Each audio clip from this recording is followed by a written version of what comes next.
برا بن عازب رضی اللہ عنہما سے روایت ہے کہ رسول اللہ صلی اللہ علیہ وسلم کے کچھ صحابہ انتقال کر گئے۔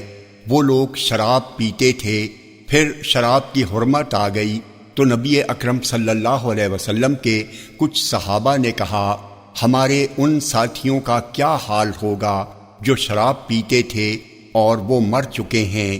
تو اس وقت یہ آیت لیس علی الذین آمنوا وعملوا الصالحات جناح فیما طعموا نازل ہوئی۔ جامع ترمذی حدیث نمبر 3051، یہ حدیث صحیح ہے۔ عبداللہ بن عباس رضی اللہ عنہما کہتے ہیں کہ جب شراب کی حرمت نازل ہوئی تو صحابہ نے رسول اللہ صلی اللہ علیہ وسلم سے عرض کیا، اللہ کے رسول، جو لوگ شراب پیتے تھے اور مر گئے ان کا کیا ہوگا؟ اس وقت یہ آیت نازل ہوئی، ان لوگوں پر جو ایمان لائے اور نیک عمل کیے، اس چیز میں کوئی گناہ نہیں جو انہوں نے حرمت سے پہلے کھائے پیے جبکہ انہوں نے پرہیزگاری اختیار کر لی، ایمان لائے اور اچھے عمل کیے۔ جامع ترمذی حدیث نمبر 3052، یہ حدیث صحیح ہے۔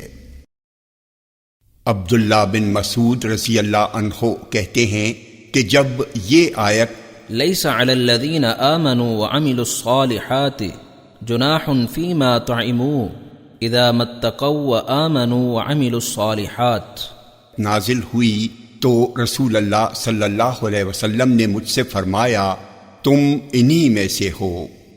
جامع ترمذی حدیث نمبر 3053، یہ حدیث صحیح ہے۔ عبداللہ بن عباس رضی اللہ عنہما سے روایت ہے کہ ایک شخص نے نبی اکرم صلی اللہ علیہ وسلم کے پاس آ کر عرض کیا، اللہ کے رسول، جب میں گوشت کھا لیتا ہوں تو عورت کے لیے بے چین ہو جاتا ہوں، مجھ پر شہوت چھا جاتی ہے، چنانچہ میں نے اپنے آپ پر گوشت کھانا حرام کر لیا ہے۔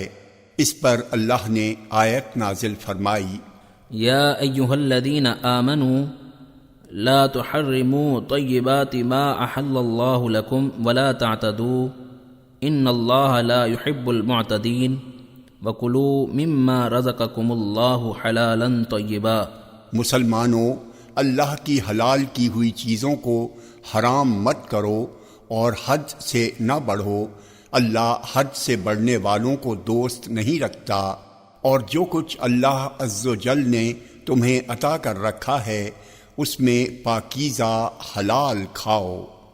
جامع ترمذی حدیث نمبر 3054، یہ حدیث صحیح ہے۔ انس بن مالک رضی اللہ عنہ کہتے ہیں کہ ایک شخص نے کہا، اللہ کے رسول، میرا باپ کون ہے؟ آپ نے فرمایا، تمہارا باپ فلاں ہے۔ راوی کہتے ہیں پھر یہ آیت نازل ہوئی، اے ایمان والو، ایسی چیزیں مت پوچھا کرو کہ اگر وہ بیان کر دی جائیں تو تم کو برا لگے۔ جامع ترمذی حدیث نمبر 3056، یہ حدیث صحیح ہے۔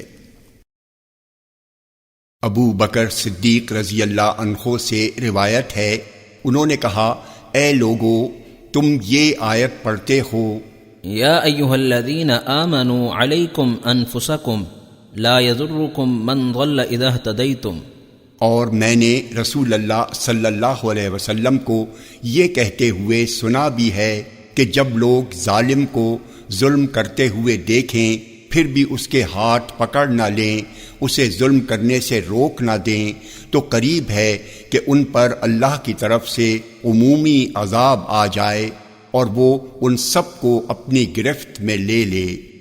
جامع ترمذی حدیث نمبر 3057، یہ حدیث صحیح ہے۔ عبداللہ بن عباس رضی اللہ عنہما کہتے ہیں، بنی سہم کا ایک شخص تمیم داری اور عدی بن بدع کے ساتھ سفر پر نکلا، اور یہ سہمی جو تمیم داری اور عدی کا ہم سفر تھا، ایک ایسی سرزمین میں انتقال کر گیا جہاں کوئی مسلمان نہ تھا۔ جب اس کے دونوں ساتھی اس کا ترکہ لے کر آئے تو اس کے گھر والے یعنی ورثہ کو اس کے متروکہ سامان میں چاندی کا وہ پیالہ نہ ملا جس پر سونے کا جڑاؤ تھا۔ چنانچہ جب مقدمہ پیش ہوا، رسول اللہ صلی اللہ علیہ وسلم نے ان دونوں سے قسم کھلائی اور انہوں نے قسم کھا لی کہ ہمیں پیالہ نہیں ملا تھا، لیکن وہ پیالہ سہمی کے گھر والوں کو مکے میں کسی اور کے پاس مل گیا۔ انہوں نے بتایا کہ ہم نے تمیم اور عدی سے اسے خریدا ہے۔ تب سہمی کے وارثوں میں سے 2 شخص کھڑے ہوئے اور انہوں نے اللہ کی قسم کھا کر کہا کہ ہماری شہادت ان دونوں کی گواہی سے زیادہ سچی ہے اور پیالہ ہمارے ہی آدمی کا ہے۔ ابن عباس رضی اللہ عنہما کہتے ہیں انہی لوگوں کے بارے میں یہ آیت نازل ہوئی ہے۔ یا ایھا الذین آمنوا شہادۃ بینکم۔ جامع ترمذی حدیث نمبر 3060۔ یہ حدیث صحیح ہے۔ ابو ہریرہ رضی اللہ عنہ کہتے ہیں کہ عیسیٰ علیہ السلام اپنا جواب القاء کیے جائیں گے، اللہ تعالیٰ ان کو اپنا جواب اپنے اس قول کے جواب میں القاء کرے گا۔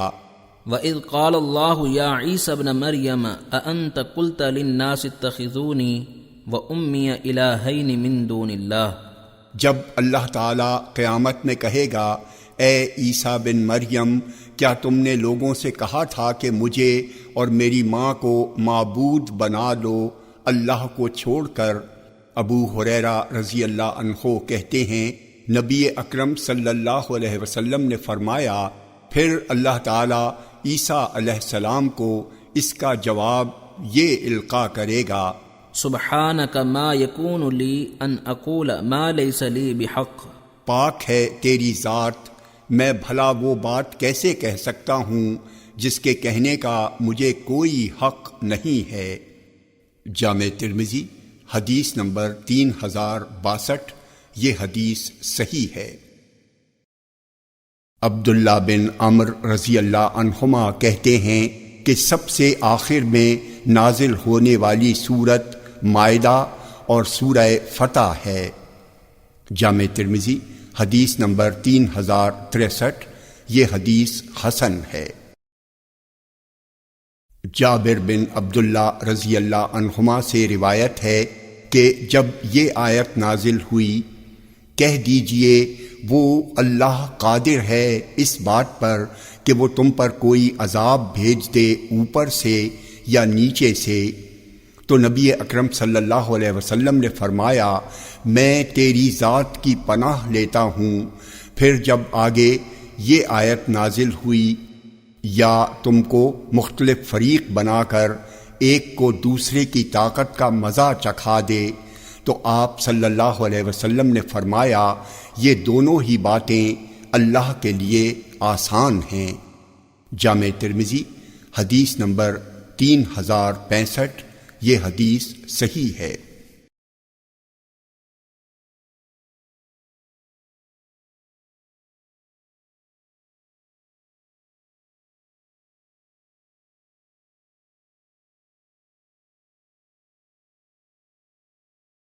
مسروق کہتے ہیں کہ میں ام المومنین عائشہ رضی اللہ عنہا کے پاس ٹیک لگا کر بیٹھا ہوا تھا۔ انہوں نے کہا 3 چیزیں ایسی ہیں کہ ان میں سے کسی نے ایک بھی کی تو وہ اللہ پر بڑا بہتان لگائے گا۔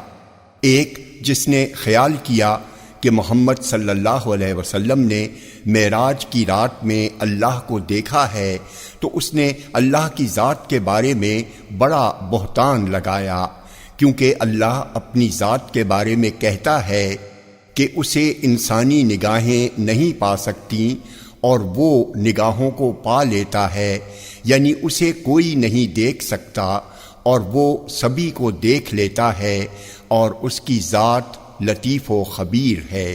کسی انسان کو بھی یہ مقام و درجہ حاصل نہیں ہے کہ اللہ اس سے بغیر وحی کے یا بغیر پردے کے براہ راست بات چیت کرے۔ وہ کہتے ہیں میں ٹیک لگائے ہوئے تھا اور اٹھ بیٹھا۔ میں نے کہا ام المومنین مجھے بولنے کا موقع دیجئے اور میرے بارے میں حکم لگانے میں جلدی نہ کیجیے گا۔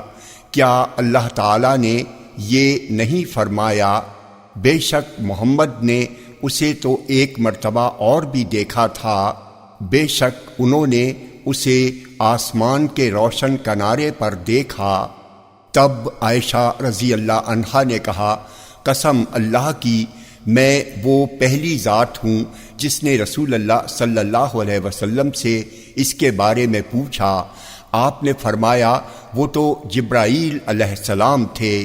ان آیتوں میں میرے دیکھنے سے مراد جبرائیل علیہ السلام کو دیکھنا تھا، اللہ کو نہیں۔ ان دو مواقع کے سوا اور کوئی موقع ایسا نہیں ہے جس میں جبرائیل علیہ السلام کو میں نے ان کی اپنی اصلی صورت میں دیکھا ہو جس پر ان کی تخلیق ہوئی ہے۔ میں نے ان کو آسمان سے اترتے ہوئے دیکھا ہے۔ ان کی بناوٹ کی بڑائی یعنی بھاری بھرکم جسامت نے آسمان و زمین کے درمیان جگہ کو گھیر رکھا تھا۔ اور دوسرا وہ شخص کہ جو اللہ پر جھوٹا الزام لگانے کا بڑا مجرم ہے، جس نے یہ خیال کیا کہ اللہ نے محمد صلی اللہ علیہ وسلم پر جو چیزیں اتاری ہیں ان میں سے کچھ چیزیں محمد صلی اللہ علیہ وسلم نے چھپا لی ہیں، جبکہ اللہ کہتا ہے جو چیز اللہ کی جانب سے تم پر اتاری گئی ہے اسے لوگوں تک پہنچا دو۔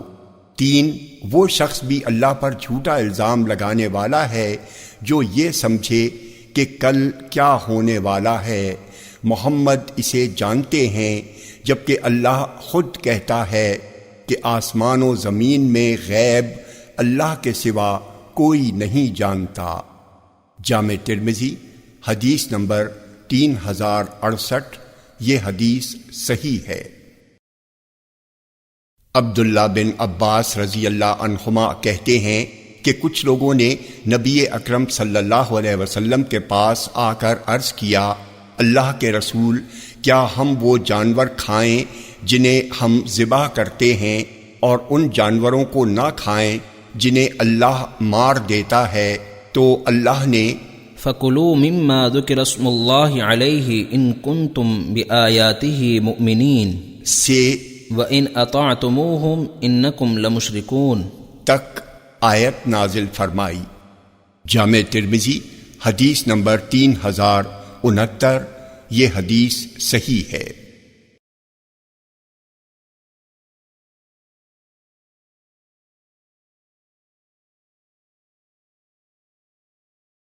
ابو ہریرہ رضی اللہ عنہ سے روایت ہے کہ نبی اکرم صلی اللہ علیہ وسلم نے فرمایا، 3 چیزیں ایسی ہیں کہ جب وہ ظاہر ہوں گی تو جو شخص پہلے سے ایمان نہ لایا ہوگا اس کا بر وقت ایمان لانا فائدہ نہ پہنچا سکے گا۔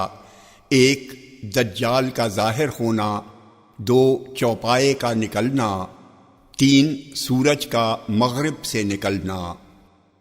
جامع ترمذی حدیث نمبر 3072، یہ حدیث صحیح ہے۔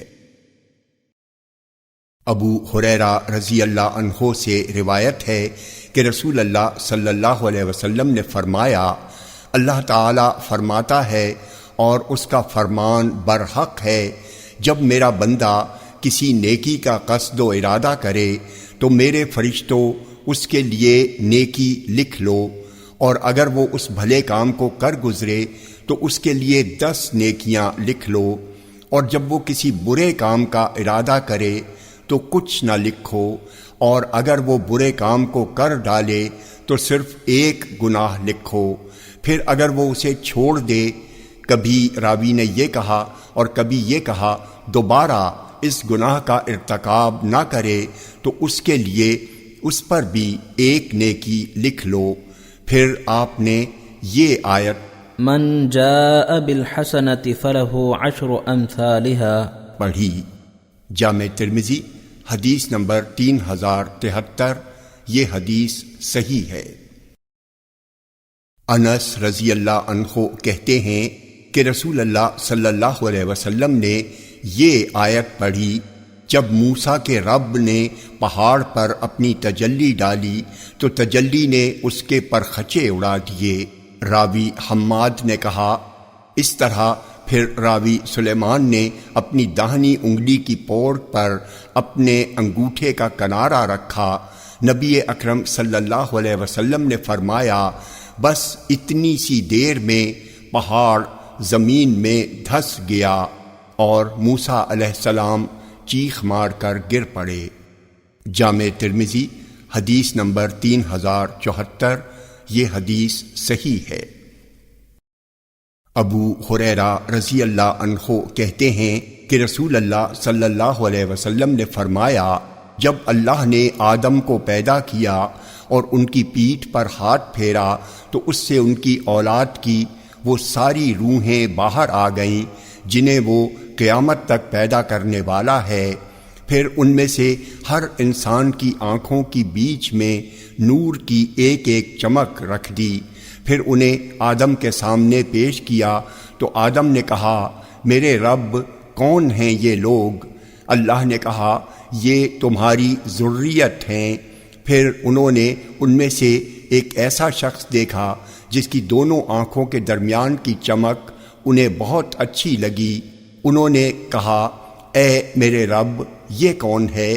اللہ نے فرمایا، تمہاری اولاد کی آخری امتوں میں سے ایک فرد ہے، اسے داؤد کہتے ہیں۔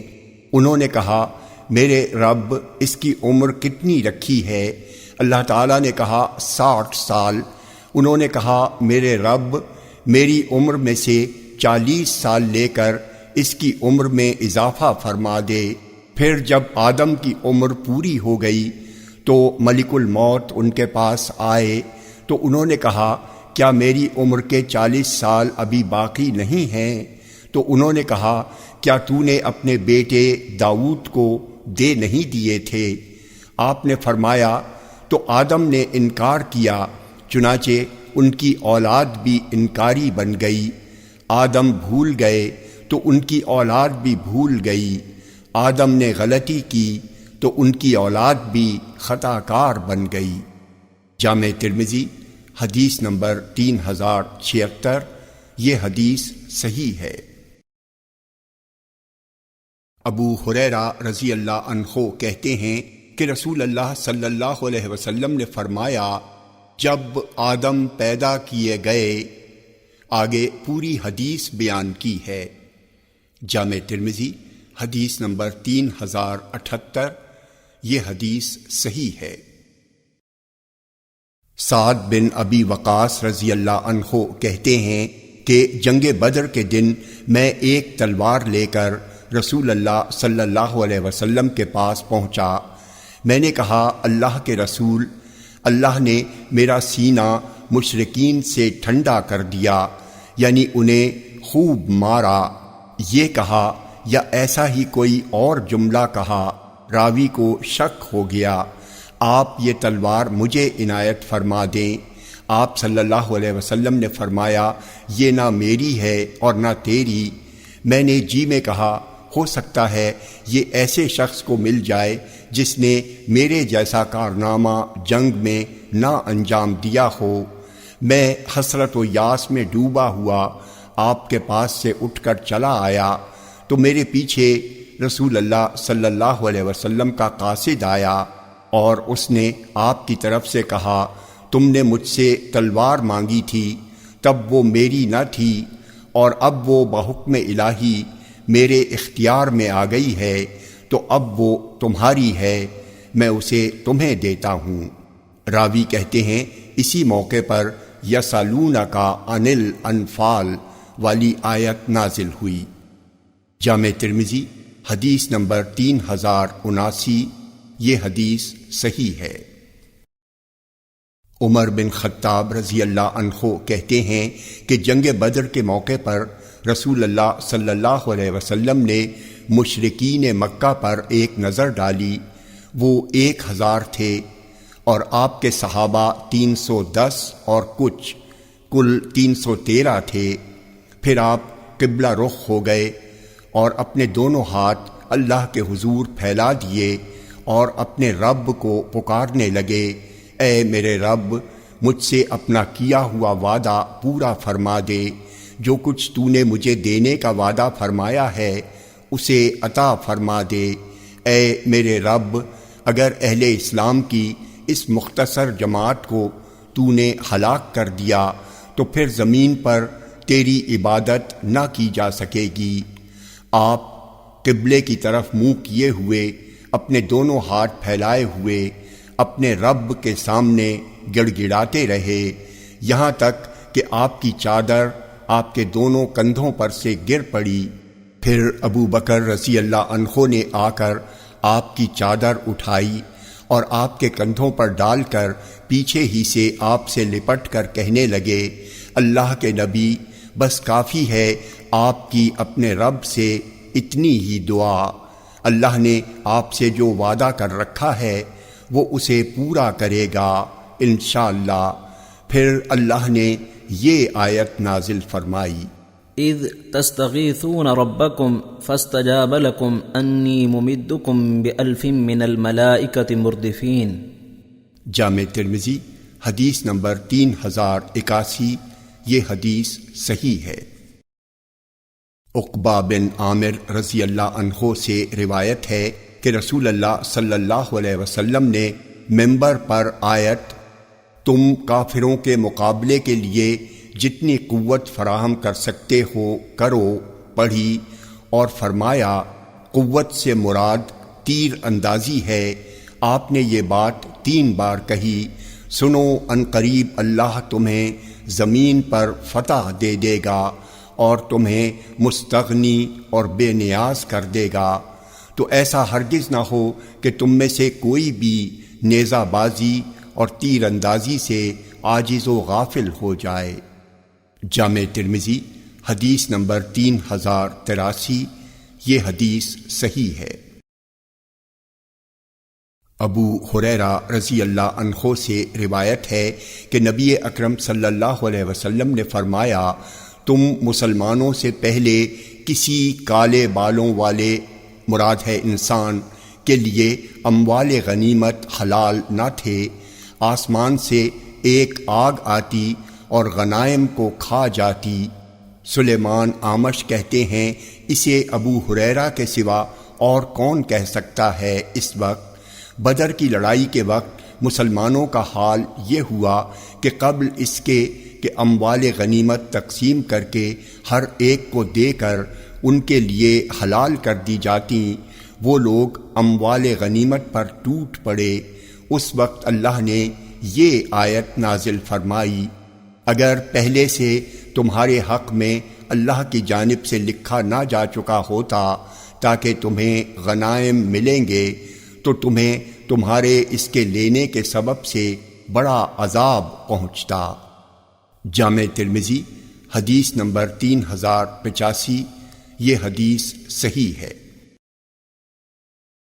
سلیمان بن عمرو بن احوص کہتے ہیں کہ میرے باپ نے مجھے بتایا کہ وہ حجۃ الوداع میں رسول اللہ صلی اللہ علیہ وسلم کے ساتھ موجود تھے، تو آپ صلی اللہ علیہ وسلم نے اللہ کی تعریف اور ثنا کی اور واعظ و نصیحت فرمائی۔ پھر فرمایا، کون سا دن سب سے زیادہ حرمت و تقدس والا ہے؟ کون سا دن سب سے زیادہ حرمت و تقدس والا ہے؟ کون سا دن سب سے زیادہ حرمت و تقدس والا ہے؟ لوگوں نے کہا، اللہ کے رسول، حج اکبر کا دن۔ آپ نے فرمایا، تمہارا خون، تمہارے اموال اور تمہاری عزتیں سب تم پر حرام ہیں، جیسے کہ تمہارے آج کے دن کی حرمت ہے، تمہارے اس شہر میں، تمہارے اس مہینے میں۔ سن لو، کوئی انسان کوئی جرم نہیں کرے گا مگر اس کا وبال اسی پر آئے گا۔ کوئی باپ قصور نہیں کرے گا کہ جس کی سزا اس کے بیٹے کو ملے، اور نہ ہی کوئی بیٹا کوئی قصور کرے گا کہ اس کی سزا اس کے باپ کو ملے۔ آگاہ رہو، مسلمان کا بھائی ہے، کسی مسلمان کے لیے اپنے بھائی کی کوئی چیز حلال نہیں ہے سوائے اس چیز کے جو اسے اس کا بھائی خود سے دے دے۔ سن لو، جاہلیت کا ہر سود باطل ہے، تم صرف اپنا اصل مال لے سکتے ہو، نہ تم کسی پر ظلم و زیادتی کرو گے اور نہ تمہارے ساتھ ظلم و زیادتی کی جائے گی، سوائے عباس بن عبد المطلب کے سود کے کہ اس کا سارا معاف ہے۔ خبردار، جاہلیت کا ہر خون ختم کر دیا گیا ہے، اور جاہلیت میں ہونے والے خونوں میں سے پہلا خون جسے میں معاف کرتا ہوں وہ حارث بن عبد المطلب کا خون ہے۔ وہ قبیلہ بنی لیث میں دودھ پیتے تھے اور انہیں قبیلہ حذیل نے قتل کر دیا تھا۔ سنو، عورتوں کے ساتھ اچھا سلوک کرو، کیونکہ وہ تمہارے پاس بے کس و لاچار بن کر ہیں، تم اس کے سوا ان کی کوئی چیز کے مالک نہیں ہو، مگر یہ کہ وہ کوئی کھلی ہوئی بدکاری کر بیٹھیں۔ اگر وہ کوئی قبیح گناہ کر بیٹھیں تو ان کے بستر الگ کر دو اور انہیں مارو، مگر ایسی مار نہ لگاؤ کہ ان کی ہڈی پسلی توڑ بیٹھو۔ پھر اگر وہ تمہارے کہے میں آ جائیں تو ان پر ظلم و زیادتی کے راستے نہ ڈھونڈو۔ خبردار ہو جاؤ، تمہارے لیے تمہاری بیویوں پر حقوق ہیں اور تمہاری بیویوں کے تم پر حقوق ہیں۔ تمہارا حق تمہاری بیویوں پر یہ ہے کہ جنہیں تم ناپسند کرتے ہو انہیں وہ تمہارے بستروں پر نہ آنے دیں، اور نہ ہی ان لوگوں کو گھروں میں آنے کی اجازت دیں جنہیں تم برا جانتے ہو، اور ان کا حق تم پر یہ ہے کہ تم ان کے ساتھ اچھا سلوک کرو اور انہیں اچھا پہناؤ اور اچھا کھلاؤ۔ جامع ترمذی حدیث نمبر 3087، یہ حدیث حسن ہے۔ علی رضی اللہ عنہ کہتے ہیں کہ میں نے رسول اللہ صلی اللہ علیہ وسلم سے پوچھا، حج اکبر کا دن کون سا ہے؟ آپ نے فرمایا، قربانی کا دن ہے۔ جامع ترمذی حدیث نمبر 3088، یہ حدیث صحیح ہے۔ علی رضی اللہ عنہ کہتے ہیں کہ حج اکبر کا دن یوم نحر ہے۔ جامع ترمذی حدیث نمبر 3089، یہ حدیث صحیح ہے۔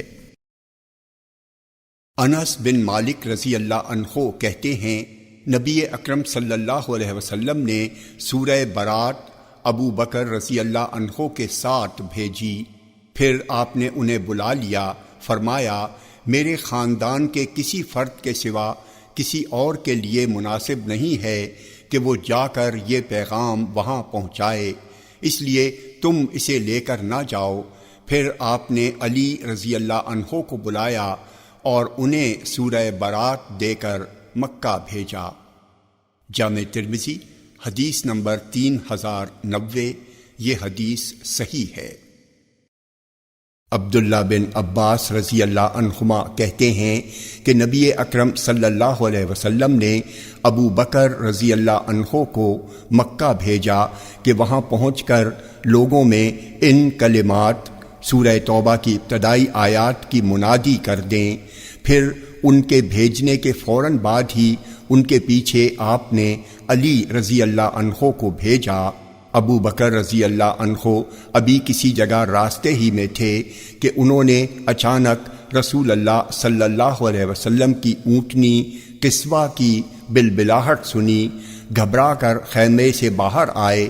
انہیں خیال ہوا کہ رسول اللہ صلی اللہ علیہ وسلم تشریف لا رہے ہیں، لیکن وہ آپ کے بجائے علی رضی اللہ عنہ تھے۔ علی رضی اللہ عنہ نے آپ صلی اللہ علیہ وسلم کا خط انہیں پکڑا دیا اور آپ نے علی رضی اللہ عنہ کو حکم دیا کہ وہ ان کلمات کا بزبان خود اعلان کر دیں۔ پھر یہ دونوں حضرات ساتھ چلے، دونوں نے حج کیا، اور علی رضی اللہ عنہ نے ایام تشریق میں کھڑے ہو کر اعلان کیا، اللہ اور اس کے رسول ہر مشرک و کافر سے بری الذمہ ہیں، صرف 4 مہینے سرزمین مکہ میں گھوم پھر لو۔ اس سال کے بعد کوئی مشرک حج نہ کرے، کوئی شخص بیت اللہ کا ننگا ہو کر طواف نہ کرے۔ جنت میں صرف مومن ہی جائے گا۔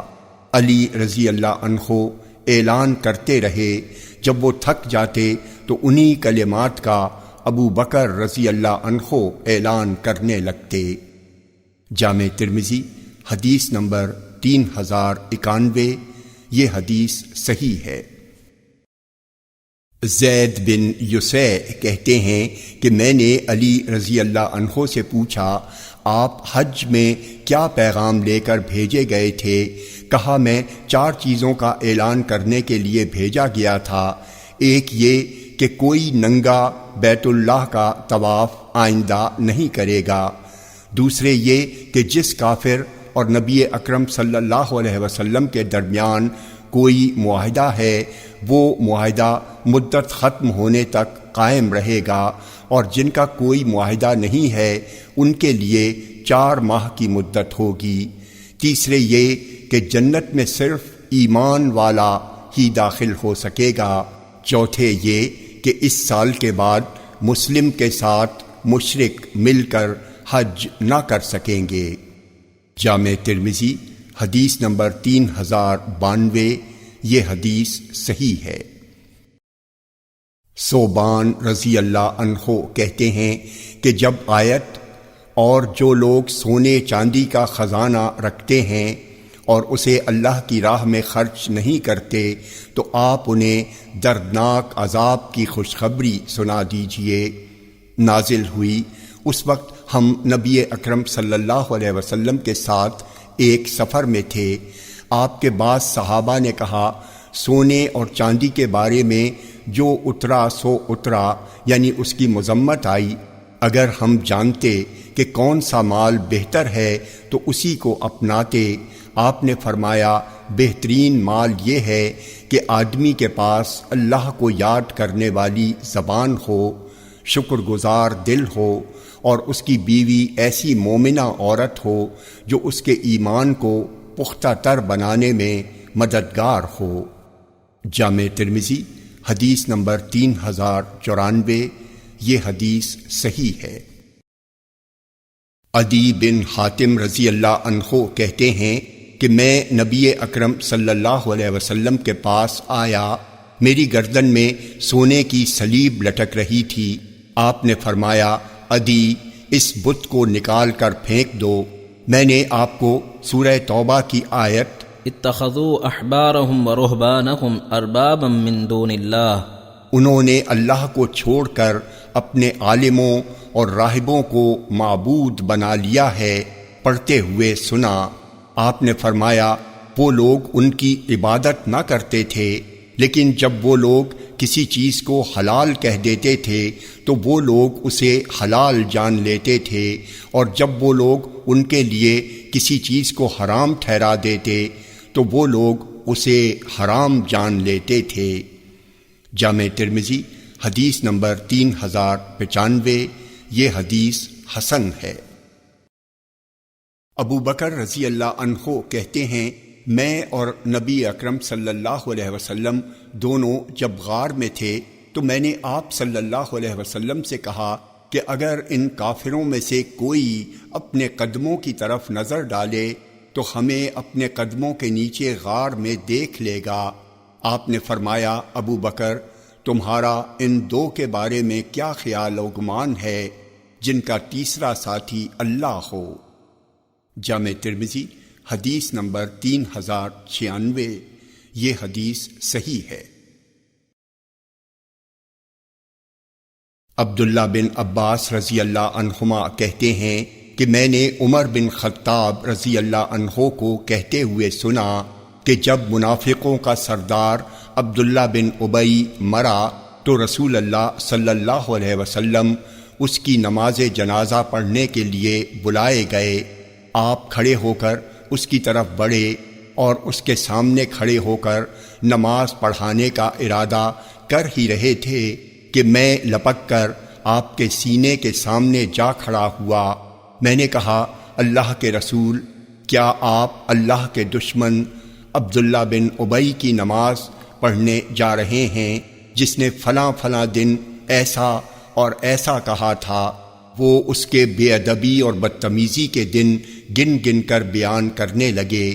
رسول اللہ صلی اللہ علیہ وسلم مسکراتے رہے، یہاں تک کہ جب میں بہت کچھ کہہ گیا، حد سے تجاوز کر گیا، تو آپ نے فرمایا بس بس، مجھ سے ذرا پرے جاؤ عمر، مجھے اختیار دیا گیا ہے تو میں نے اس کے لیے مغفرت طلبی کو ترجیح دی ہے، کیونکہ مجھ سے کہا گیا ہے استغفر لهم او لا تستغفر لهم ان تستغفر لهم 70 مرة فلن يغفر الله لهم۔ ان منافقوں کے لیے مغفرت طلب کرو یا نہ کرو، اگر تم ان کے لیے 70 بار بھی مغفرت طلب کرو گے تو بھی وہ انہیں معاف نہ کرے گا۔ اگر میں جانتا کہ 70 بار سے زیادہ مغفرت طلب کرنے سے وہ معاف کر دیا جائے گا تو 70 بار سے بھی زیادہ میں اس کے لیے مغفرت مانگتا۔ پھر آپ نے عبداللہ بن ابی کی نماز جنازہ پڑھی اور جنازے کے ساتھ چلے اور اس کی قبر پر کھڑے رہے یہاں تک کہ اس کے کفن دفن سے فارغ ہو گئے۔ رسول اللہ صلی اللہ علیہ وسلم کی شان میں اپنی جرأت و جسارت پر مجھے حیرت ہوئی۔ اللہ اور اس کے رسول زیادہ بہتر جانتے ہیں۔ قسم اللہ کی، بس تھوڑی ہی دیر ہوئی تھی کہ یہ دونوں آیتیں نازل ہوئیں۔ ولا تصل على احد منهم مات ابدا ولا تقم على قبره۔